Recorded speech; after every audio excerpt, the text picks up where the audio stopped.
Baik, kita akan masuk teman-teman sekalian kisah kota Mekah dan kisah Zamzam serta pembangunan Ka'bah. Tentu kita akan mulai dari manusia terbaik yang dikenal juga manusia yang terbaik di kalangan manusia, tapi di kalangan para nabi tentunya. Walaupun beliau adalah kakek kesekian Nabi SAW, tetap saja Nabi SAW manusia terbaik. Ya. Karena beliau mengatakan, Nabi SAW mengatakan, Ana sayyidu walad Adam yaumal qiyamah. Saya pimpinan anak Adam pada hari kiamat, wala fakhr, dan tidak ada kesombongan di situ. Berarti walaupun ya, Ibrahim alaihissalam yang akan kita sebutkan kisahnya, kakek kesekian Nabi SAW, juga tetap saja beliau terbaik di kalangan semua manusia karena dikenal dengan Khalil. Tetapi Nabi SAW tetap walaupun cucu kesekian adalah lebih baik di posisi ya di sisi Allah SWT daripada ayah atau kakeknya kesekian ini. Ibrahim alaihissalam manusia yang luar biasa, manusia yang Allah Subhanahu wa taala berikan julukan lisan nabinya Muhammad SAW dengan Abul Anbiya, ayahnya para nabi-nabi, karena memang kisahnya akan kita lihat tentunya dengan dua orang istri yang dimiliki oleh Ibrahim alaihissalam. Namun sebelumnya saya akan mulai dulu dengan Ibrahim alaihissalam ini. Di masa kecilnya lahirlah Ibrahim alaihissalam dari dua orang tua, tapi yang disebutkan di dalam Al-Quran nama ayahnya Azar. Di zaman itu beliau lahir di Babilonia, dan Ibrahim alaihissalam dari suku asli Babilonia. Babilonia adalah suku, nama kota di Irak, dan ini ada sukunya sendiri. Suku ini teman-teman bukan orang Arab, bukan orang Arab. Karena waktu itu orang Arab di zaman Ibrahim alaihissalam cuma ada di satu tempat, mereka belum menyebar. Adanya suku Arab di Mekah, adanya di Yaman. Adanya di Yaman, belum menyebar. Jadi memang setiap wilayah ada suku-suku sendiri.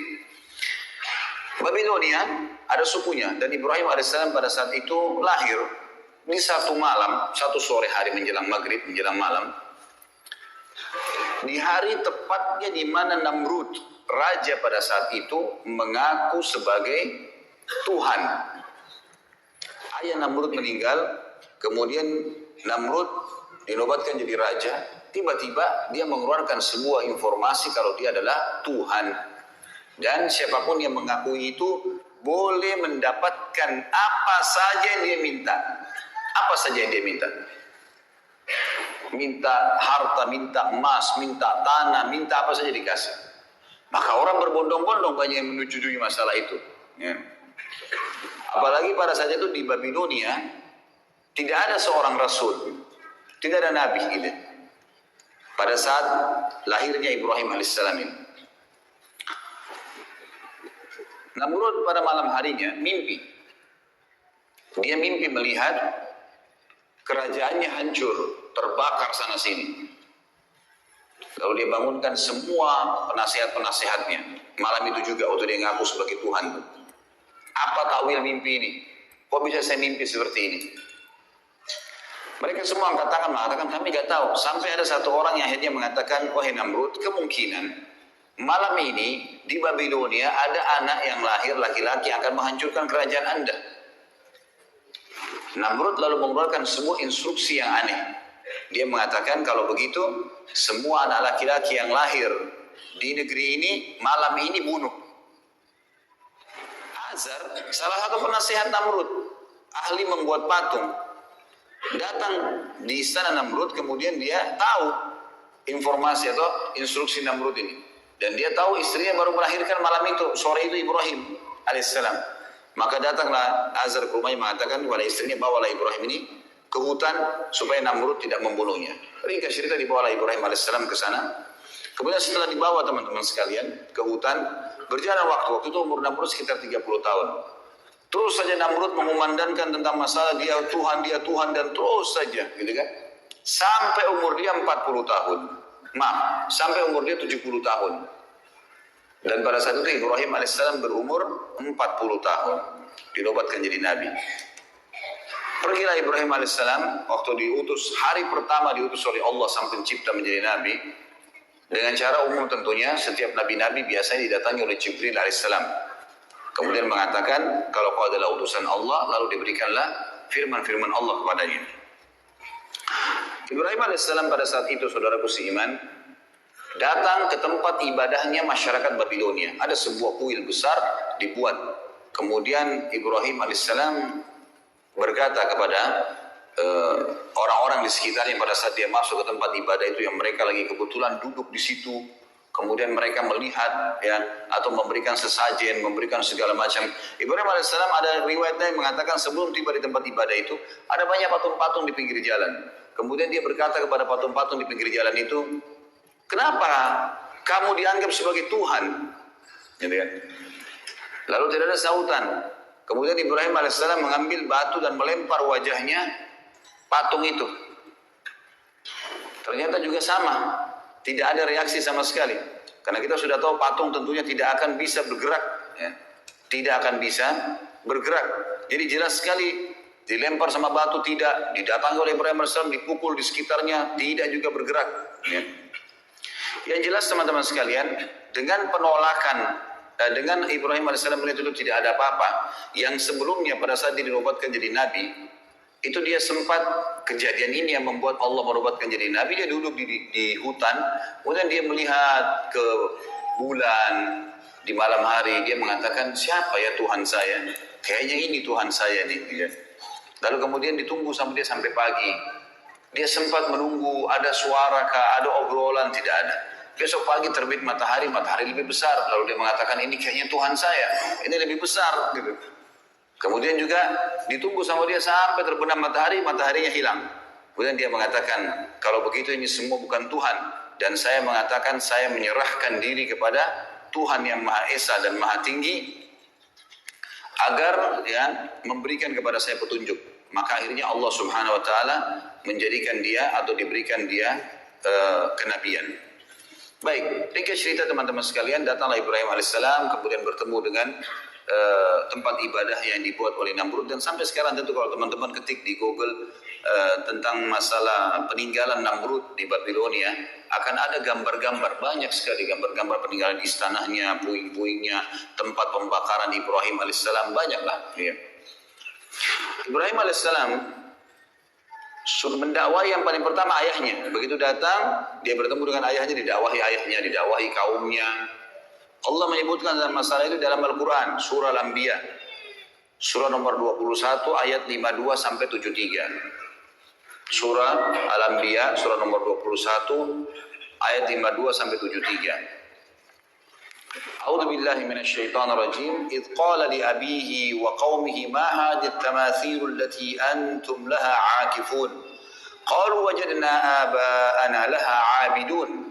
قال لقد كنتم أنتم وآباؤكم في ضلال مبين قالوا أجئتنا بالحق أم أنت من اللاعبين قال بل ربكم رب السماوات والأرض الذي فطرهن وأنا على ذلك من الشاهدين وتالله لأكيدن أصنامكم بعد أن تولوا مدبرين. Sampai sini teman-teman saya berhentikan dulu dan akan kita lanjutkan ayatnya. Jadi ayat 52 sampai ayat ayat 57 sampai ayat 57 dulu. Kurang lebih terjemahnya kata Ibrahim alaihissalam, ingatlah kata Allah ketika Ibrahim berkata kepada ayahnya dan kaumnya, apa nih patung-patung yang sedang kalian sembah? Mereka berkata, inilah yang kami temukan yang disembah oleh ayah-ayah kami. Kemudian kata Ibrahim alaihissalam, ketahuilah apa yang sedang kalian lakukan ini dan ayah-ayah kalian adalah sesuatu yang sesat, salah ini. Lalu kemudian mereka berkata, apakah kamu datang membawa kebenaran atau kau hanya sekedar datang untuk mengganggu kami? Maka Ibrahim AS mengatakan, Tuhan kalian adalah yang menciptakan seluruh langit dan bumi, pemiliknya, pengawasnya, pengurusnya, dan saya termasuk saksi atas itu. Saya akan memberikan kalian bukti-bukti. Dan kalau kalian tidak mau percaya, maka saya akan menghancurkan dan melakukan tipu daya terhadap Tuhan-Tuhan kalian ini. Ceritanya adalah Ibrahim alaihissalam masuk menemui ayahnya bersama dengan kaumnya lagi masuk ke dalam sebuah ma'bad, sebuah tempat ibadah yang dibuat mirip dengan piramida Mesir, Firaun, tapi piramida agak mengerucut kotak ya, seperti kotak lah batu-batu itu. Kalau ini enggak manjang, kayak bangunan manjang ke belakang, sampai sekarang masih ada tentu. Tangganya banyak ke atas. Jadi itu ada sebuah ruangan itu ditaruh patung-patung yang banyak sekali. Gitu. Di antaranya patung Namrud. Dan mereka selalu tiap hari datang berikan sesajen, mohon-mohon, diberikanlah nama nih dewa api, dewa matahari, dewa bulan, dewa apalah, segala macam dewa-dewa nama mereka. Kemudian pada saat itu yang selalu membawa sesajen hanya orang penjaga kuil, tidak boleh yang lain. Kalau orang lain maka akan kualat. Ibrahim AS datang pada hari di mana beliau dinobatkan jadi Nabi dan temukan ada ayahnya di situ bersama kaumnya sedang menyembah. Ibrahim AS langsung naik, kemudian mendekati patung yang memang pada saat itu dikasih tinggi, ditinggikan tempatnya, naik tangga, naik ke atas. Tidak ada yang berani naik ke atas sana, kecuali penjaga kuil saja. Karena keyakinan mereka kalau didekatin patung-patung ini maka akan kualat. Akan putus kakinya, akan putus tangannya, akan stroke badannya, akan segala macam hal. Akhirnya Ibrahim AS datang kemudian mengajak ngobrol patung itu. Mengatakan, hai yang dianggap Tuhan oleh masyarakat Babilonia. Apa kau tidak marah? Pada saat Ibrahim AS mengambil sesuatu sesajen di situ. Maka tidak ada sautan. Saya mengambil sesajenmu. Orang semua lagi lihat. Lalu Ibrahim AS mengucapkan 2 kali sampai 3 kali tidak ada jawaban. Lalu diambil sedikit di situ potongan makanan lalu dilempar ke wajahnya patung itu. Jatuhlah ya buah atau makanan tersebut, kemudian tidak ada sautan karena kita tahu patung tidak akan bicara. Kata Ibrahim AS, hai yang dianggap Tuhan oleh masyarakat Babilonia, apa kau tidak bisa melawan saya? Kau tidak marah karena saya lempar kamu dengan sesajenmu sendiri? Nggak ada sautan. 2 kali nggak ada sautan, 3 kali nggak ada sautan. Mungkin biar jutaan kali tidak akan ada sautan tentunya. Pindah ke patung kedua dilakukan hal yang sama. Patung ketiga, semua patung itu dihina oleh Ibrahim AS. Setelah itu Ibrahim AS setelah keliling dari sisi kanan ruangan sampai ke sisi kiri lalu dia mengatakan, hai kaumku, lihat ini apa yang kalian sembah. Patung kalian susun sendiri, kalian pahat sendiri, kalian bentuk matanya, kalian bentuk hidungnya, kalian yang pikul diangkat sampai ke situ. Lalu kenapa kok diminta tolong dari patung-patung ini? Yang telah menciptakan adalah kalian Tuhan, kalian Allah yang menciptakan langit dan bumi. Maka mereka diam, mereka tidak mau. Ya. Lalu Ibrahim mengatakan, saya pasti akan lakukan tipu daya terhadap patung-patung kalian ini. Apa tipu daya Ibrahim? Ayat 5, 8-nya berlanjut. فَجَعَلَهُمْ جُذَاذًا إِلَّا كَبِيرًا لَهُمْ لَعَلَّهُمْ يَرْجِعُونَ قَالُوا مَنْ فَعَلَ هَذَا بِآلِهَتِنَا إِنَّهُ لَمِنَ الظَّالِمِينَ قَالُوا سَمِعْنَا فَتًى يَذْكُرُهُمْ يُقَالُ لَهُ إِبْرَاهِيمُ قَالُوا فَأْتُوا بِهِ عَلَى أَعْيُنِ النَّاسِ لَعَلَّهُمْ يَشْهَدُونَ قالوا أأنت فعلت هذا بآلهتنا يا إبراهيم قال بل فعله كبيرهم هذا فاسألوهم إن كانوا ينطقون فرجعوا إلى أنفسهم فقالوا إنكم أنتم ظالمون ثم نكسوا على رؤوسهم لقد علمت ما هؤلاء ينطقون قال أفتعبدون من دون الله ما لا ينفعكم شيئا ولا يضركم أف لكم ولم تعبدون من دون الله أفلا تعقلون. Sampai sini teman-teman, sampai di ayat ya 67 ya. Ayat 67 saya terjemahkan dan saya hubungkan dengan kisahnya. Maka pada saat itu kaumnya keluar dari ruangan ibadah tadi, tinggalkan Ibrahim AS. Kata Ibrahim, sebentar, kalau kalian tidak mau dengar apa yang saya sampaikan, saya ini utusan Allah pencipta langit dan bumi dan saya akan sampaikan kepada kalian. Kalian tetap mau sembah berhala, saya akan lakukan tipu daya loh. Mereka tinggalkan, tidak mau dengar Ibrahim AS. Sempat bimbang tapi mereka tinggalkan. Ibrahim AS keluar cari kampak dan masuk menghancurkan patung-patung itu. Dipotong kepalanya, potong tangannya, potong kakinya, dihancurin semuanya. Dan Ibrahim AS membiarkan patung yang paling besar, patungnya Namrud ada di tengah-tengah ruangan. Enggak diganggu sama sekali. Tapi ada patung ular, patung singa, dipotong kepalanya, ditaruh di pahanya patung Namrud. Kampaknya juga ditaruh di tangannya patung Namrud. Maka besok pagi pada saat mereka mau beribadah lagi, mereka temukan tempat ibadah mereka hancur semuanya. Dan pada malam hari, pada saat Ibrahim AS menghancurkan, penjaga kuil ada. Tapi penjaga kuilnya ketakutan. Karena dia sendiri yakin ini kualat, kalau dekatin patung itu kualat. Bisa stroke, bisa terpotong tangannya, apalagi hancurin ke Ibrahim. Ini luar biasa Nabi Ibrahim AS. Maka dia tidak berani buat apa-apa, takut dia. Besok pagi orang-orang atau menyembah ditanya dia, kenapa ini? Siapa yang buat ini? Penjaga kuilnya nyaut. Yang tadi malam tuh Ibrahim, gitu kan? Itu yang Allah katakan di sini. Kan? Maka Ibrahim menghancurkan semua. Juzadzan illa kabira. Jadi memang Ibrahim AS menghancurkan lebur semuanya kecuali yang paling besar, patung Namrud, agar mereka sadar. Lalu mereka berkata, siapa yang membuat ini kepada Tuhan-Tuhan kami? Penjaga kuil mengatakan, kami mendengar dan kami mengerti, yang kami tahu adalah yang tadi malam itu, Fatan itu dianggap anak muda, ya, yang semalam, yang bernama Ibrahim. Maka mereka berkata, datangkanlah Ibrahim itu di depan orang-orang semuanya, agar mereka bisa menyaksikan dan mendengarkan argumentasinya, kenapa dihancurin. Maka begitu datang, mereka tanya, hai Ibrahim, apakah kau yang lakukan ini pada Tuhan-Tuhan kami? Maka Ibrahim berkata, bukan. Ibrahim mengatakan, qala bal fa'alahu kabiruhum. Kenapa tanya saya? Tanya patung yang paling besar itu yang pegang kampak. Tanya kalau dia bisa ngomong. Maka mereka kembali ke diri mereka sendiri, lalu mereka mengatakan, sesungguhnya kalianlah yang zalim. Setelah mereka dengar, pikir benar ya. Kata Ibrahim, coba lihat, kalau memang dia bisa buat apa-apa, maka dia yang melakukan. Kalau kalian yakin dia tidak bisa melakukan, lalu kenapa kalian menganggap dia sebagai Tuhan? Karena kebetulan waktu itu semua patung dewa ini, mereka anggap di bawah patungnya Namrud. Namrud adalah Tuhan, di atas Tuhan-Tuhan semuanya. Paling kuat. Kemudian mereka kembali ke diri mereka, kata Allah. Setelah itu mereka, salah satu yang mengatakan, kayaknya kita yang zalim nih, kita yang salah. Kemudian mereka menundukkan kepala-kepala mereka, dan akhirnya Ibrahim menunggangi untuk berdakwah. Kata Ibrahim, bukankah kalian lihat patung-patung ini tidak bisa ngomong sama sekali? Semanuki suala rusim laqad alimta ma haula yantiqun. Kalian tahu ini tidak bisa ngomong sebenarnya. Kemudian Ibrahim mengatakan, apakah kalian menyembah selain daripada Allah yang tidak bisa memberikan manfaat dan mudarat kepada kalian sedikit pun? Sungguh kecelakaan dan terhina perbuatan kalian karena kalian menyembah selain Allah, sementara mereka, apakah kalian tidak berakal? Maka pada saat itu ada satu orang yang bilang, kayaknya Ibrahim ini harus kita laporkan ke Tuhan kita terbesar, Namrud. Kata Ibrahim, gak usah repot-repot, saya ke sana. Pagi hari, waktu itu sudah pagi, Namrud ini punya tradisi teman-teman sekalian, setiap pagi dia selalu duduk, setelah rapi, habis mandi, bersih segala, ada tirai yang ditaruh antara dia dengan pengikutnya, lalu diangkat tirai tersebut, ternyata orang-orang begitu lihat dia sujud semua, lalu mengatakan, wahai Tuhan kami yang agung Namrud, gitu. Begitulah ceritanya.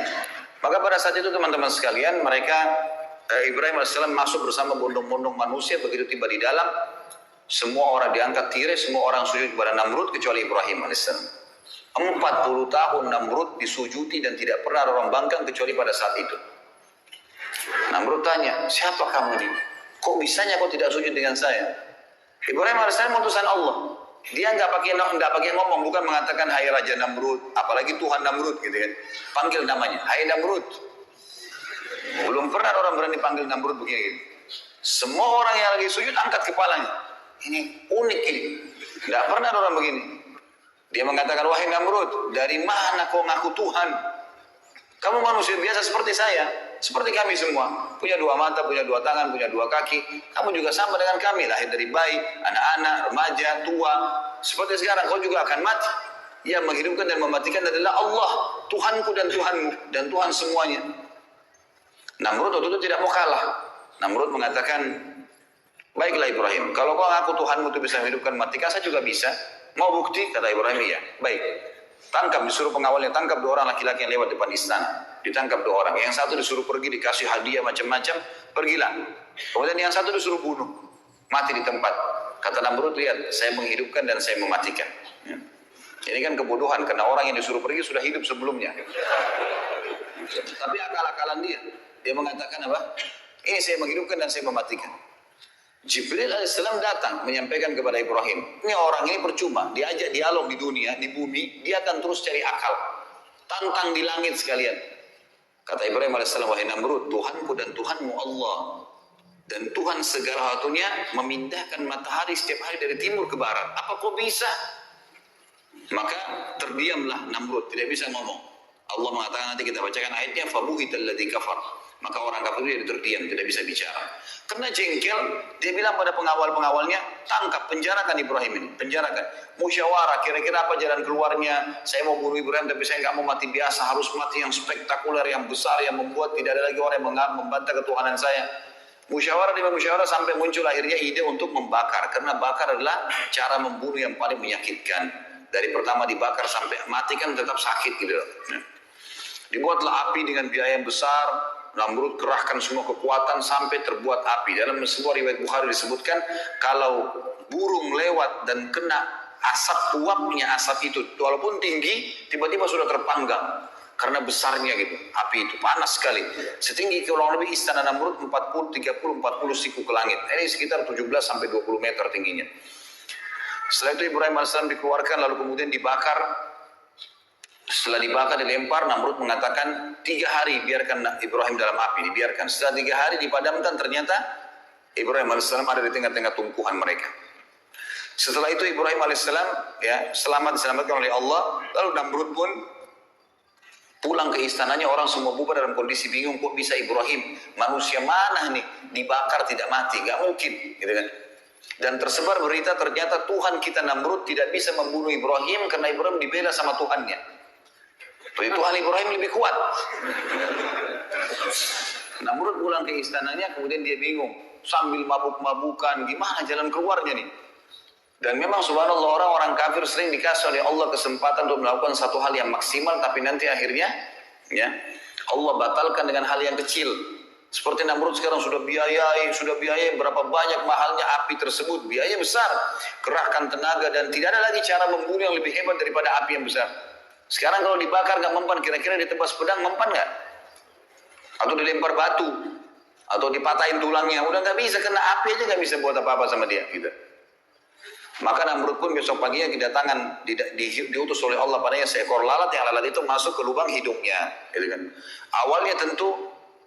Awalnya tentu Namrud ini dia didekati oleh lalat sampai dia capek. Lalat ini selalu datang, ribut dekat kupingnya. Kayak kita kalau lagi ribut dekat kuping lalat, usir datang lagi. Bingung juga gimana cara lawannya tuh. Namrud mau ngamuk, marah, lalatnya pergi, nanti kembali lagi. Sampai dia teriak-teriak prajuritnya, bunuh lalat ini, gak ada yang bisa lawan. Lalat mau dilawan dengan apa? Dengan 1000 otot. Dengan 9 pedang yang tajam, gak ada yang bisa lawan lalat gitu. Dengan kuasa Allah, lalatnya datang, ribut dekat kupingnya, pergi lagi. Sampainya Namrud dari pagi sampai malam, kecapean dia. Kena capek tidur di singgasananya. Waktu dia duduk, dia mau ngantuk, mau tertidur, lalatnya masuk di lubang hidungnya. Terus sampai ke otaknya, 3 hari, nggak keluar-keluar. Dipukul-pukul, dia teriak-teriak, nggak bisa apa-apa. Zaman sekarang mungkin masih bisa orang pakai operasi. Zaman dulu nggak ada operasi. Salah belah mati kan gitu. Dan ini Tuhan mereka. Akhirnya setelah 3 hari nggak makan, nggak minum, nggak buang air besar, nggak buang air kecil, mati Namrud. Begitu dia jatuh, istri anaknya semua, dayang-dayangnya semuanya, perdana menteri, penasihatnya, orang-orang yang dekat dengan dia, ngakuin dia sebagai Tuhan. Dia selalu sujud tiap hari. Itu lihat sendiri lalat keluar dari hidung Namrud. Dan tersebar berita, Namrud Tuhan kita dibunuh oleh lalat. Allah mengatakan dalam Al-Quran, lanjutan tadi ayatnya ya.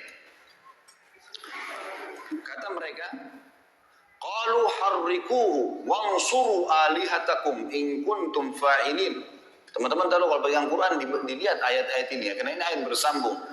Maka mereka berkata, bakarlah dia dan tolonglah Tuhan-Tuhan kalian, karena dia sudah rusak tadi tempat ibadah kita, dihancurin Tuhan-Tuhan kita, maka bakar si Ibrahim ini. Qulna ya naru kuni bardan wa salaman ala Ibrahim. Lalu Allah berfirman kepada api, hai api, jadikan dirimu dingin dan keselamatan bagi Ibrahim. Wa aradu bihi kaidan faj'alnahumul akhsarin. Mereka berusaha untuk menyiksa Ibrahim, maka kami jadikan mereka yang rugi semua biayanya, hidupnya, segala ya, hancur semua kira-kira mereka tentunya. Jadi sampai ayat ini adalah kejadian tentang masalah Ibrahim alaihissalam tadi. Setelah itu, setelah Namrud mati teman-teman sekalian, Allah menceritakan wa najjainahu wa lutan ilal ardi allati barakna fiha lil alamin. Setelah itu kami selamatkan Ibrahim meninggalkan Babilonia yang diikuti oleh Lut. Siapa Lut ini? Keponakannya Ibrahim alaihissalam, anak dari saudarinya Ibrahim alaihissalam, ponakan beliau. Dan Lut ini adalah orang yang pertama beriman kepada Ibrahim alaihissalam. Makanya Allah mengatakan dalam ayat lain, fa'amana bihi Lut. Lut beriman kepadanya. Dan Lut juga nanti diutus jadi nabi, yang kita tahu ada kaumnya homoseksual nantinya. Tapi itu kisah yang nanti lain lagi, kisah Nabi Lut alaihissalam. Tapi di sini diceritakan tentang dan kami selamatkan Ibrahim bersama Lut. Ya, ke negara yang kami berkahi, ke negeri yang kami berkahi untuk seluruh alam semesta, maksudnya Palestina. Dan ini ada teman-teman kalau nonton di YouTube ada ceramah saya tentang Palestina yang terlupakan. Tablik Akbar di Bandung pada saat itu panjang lebar saya ceritakan tentang fadilah Palestina, fadilah Masjid Aqsa, bagaimana saya motivasi kaum muslimin untuk berusaha untuk bisa umroh menuju ke sana dan jangan terpengaruh dengan informasi yang menganggap sekarang lagi tidak aman, lagi tidak begini sehingga tidak datang. Pada saat saya bimbing umroh ke sana, subhanallah orang-orang Palestina pada pelukin tuh. Saya kenalan, dia tahu dari Indonesia dipeluk sama mereka. Dia bilang kedatangan kamu ke sini sudah cukup buat kami. Sudah cukup. Artinya ini motivasi yang luar biasa. Dan orang-orang Yahudi memang tidak mau kita datang ke sana. Karena kalau antum datang, antum memberikan motivasi, walaupun misalnya tidak bisa membantu secara harta dan seterusnya, karena kita cuma bawa dana secukupnya. Walaupun memang sumbangan-sumbangan saya bawa dari Indonesia, kemudian kita letakkan langsung di Masjid Aqsa atau imam Masjid Aqsa yang diberikan. Tapi itu yang terjadi. Tapi ada di situ berkah memang luar biasa negeri itu. Enak, sejuk, semua buah-buahan ada, macam-macam. Negeri itu luar biasa. Ternyata Palestina itu negeri yang banyak gunung-gunung dan memang dingin, subur sekali, subur. Seperti Allah katakan dalam ayat ini, allati barakna fiha lil alamin. Kami berkahi itu untuk semua alam semesta. Artinya kalau orang datang tinggal sana akan tentram, akan hidup. Karena ditanam apapun, negeri Syam terkenal, ditanam apapun maka akan tumbuh, gitu kan? Tumbuh buah-buahan sampai dikatakan pernah ada jalanan pecah, ya jalan raya pecah, retak jalannya kemudian tumbuh pohon apel, gitu kan? Saking suburnya negeri itu. Wa wahabna lahu Ishaqa wa Yaquba nafilah wa kullan ja'alna minas salihin. Lalu kami karuniakan untuknya Ishak dan Yaqub sebagai hadiah dari kami, kata Allah, dan semuanya kami jadikan orang-orang soleh. Nanti akan kita jelaskan tentang kisah bagaimana ibunya Ishak alaihissalam, Sarah, mandul beberapa tahun tidak punya anak. Nanti akan kita ceritakan sebentar. Tapi ini terlintas dalam ayat ini disebutkan namanya. Maka Allah karuniahi Ibrahim alaihissalam, ya, anak-anak dan semua Allah jadikan orang-orang saleh. Waj'alnahum a'immatan yahduna bi amrina wa auhayna ilaihim fi'lal khairati wa iqamas salati wa ita'az zakah wa kanu lana 'abidin. Dan kami jadikan juga mereka ini keturunannya Ibrahim semuanya imam-imam, maksudnya pemimpin yang akhirnya manusia mendapatkan petunjuk dari mereka dan mereka menjalankan perintah-perintah dari sisi kami serta kami wahyukan kepada mereka agar selalu melakukan perbuatan-perbuatan baik. Kata ulama tafsir, semua keturunan Ibrahim alaihissalam yang secara langsung Ishak, Ismail, Yakub, kemudian turun Yusuf, ya, Musa, Daud, Sulaiman, Yunus, Ayub, ya, ini semua Musa, Isa alaihi wassalam dikenal dengan turun barisan, dan terakhir Nabi Muhammad SAW dari Ismail, semua ini adalah orang-orang yang saleh dan jadi pemimpin. Wa kanu lana, dan mereka selalu salat, berlomba-lomba dalam kebaikan dan menunaikan salat, menunaikan zakat, dan wa kanu lana abidin, dan mereka selalu menyembah kami. Tapi saksi bahasan kita masih bicara tentang proses Ibrahim alaihissalam tadi pada saat beliau tadi berdakwah di Babilonia. Baik. Ibrahim AS akhirnya meninggalkan Babilonia, teman-teman sekalian, dalam kondisi pada saat itu sudah menikah dengan Sarah.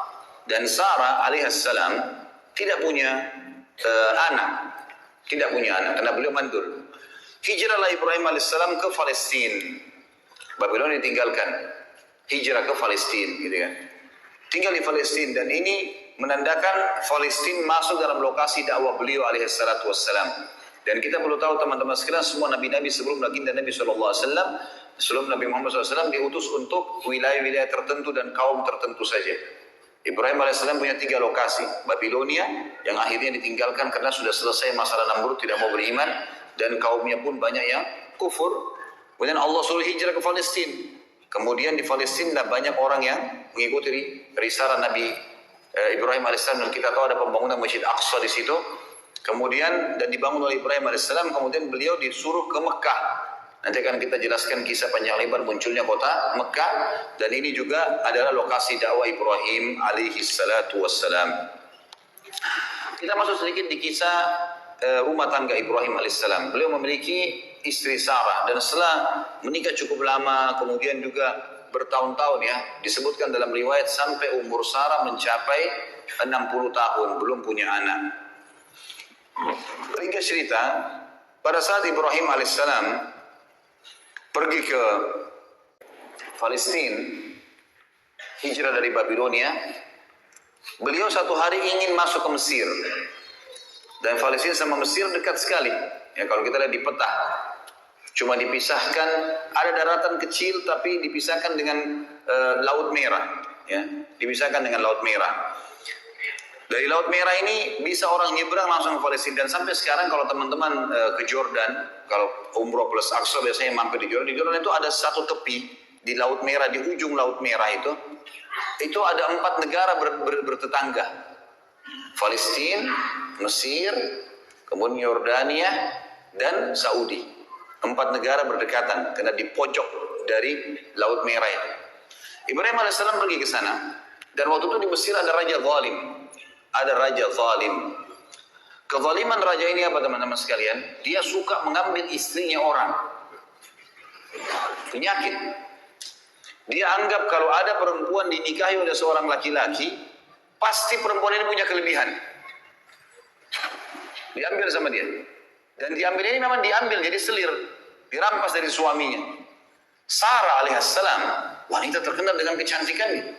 Sampai sebagian ahli sejarah mengatakan dinukil dalam beberapa athar, di antara wanita yang sempurna secara fisik adalah Hawa, ibu kita, kemudian Sarah, istri Ibrahim alaihissalam, Asia, istri Fir'aun, Khadijah, Fatimah, istri Nabi SAW dan anak Nabi SAW, gitu kan?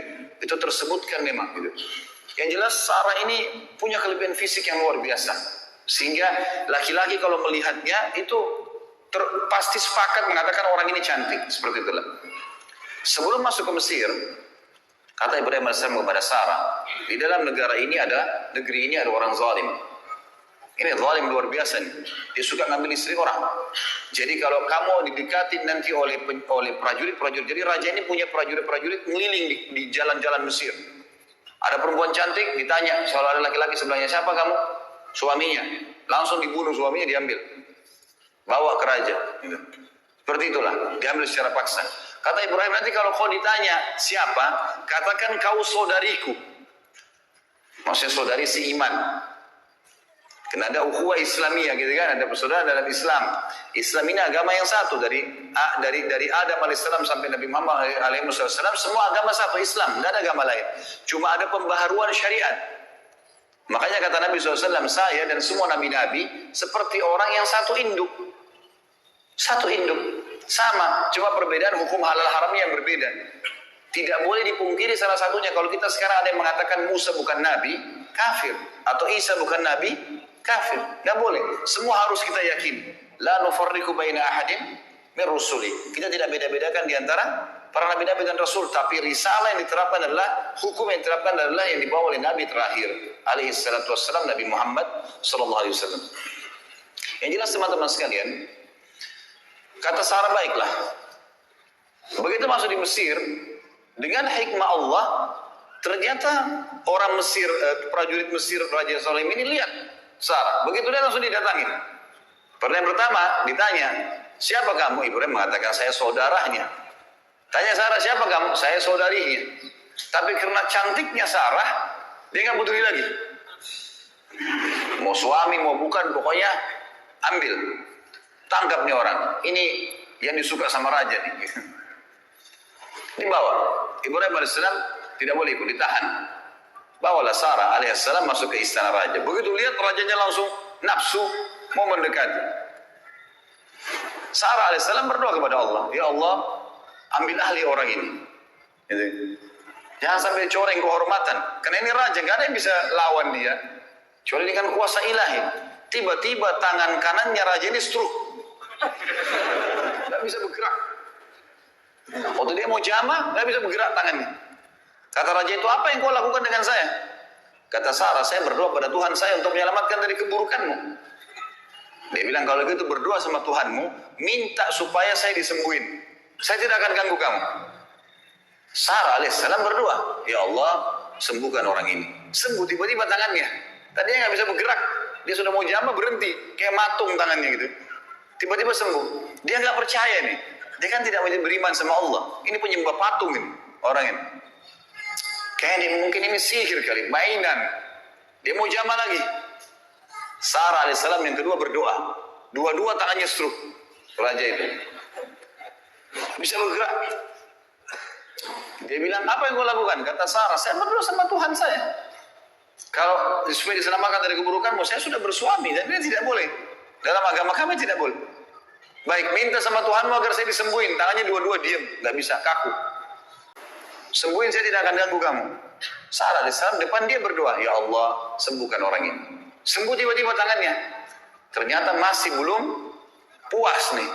Mau lagi jamaah Sarah. Sarah alaihissalam berdoa yang ketiga kali. Tiba-tiba stroke semua badannya kecuali mukanya. Semua nggak bisa bergerak. Kaku sekujur tubuhnya, gitu kan. Lalu dia sudah tahu. Dia bilang, mintalah sama Tuhanmu supaya saya disembuhkan dan saya tidak akan ganggu kamu serta semua ini penasihat saya, dayang-dayang saya semua jadi saksi. Saya tidak akan ganggu kamu. Kata Sarah, baiklah. Ya Allah, sembuhin dia. Sembuh tiba-tiba. Apa kata raja ini dengan ketakutan? Keluarkan perempuan ini dari istana saya karena yang kalian bawa jin bukan manusia.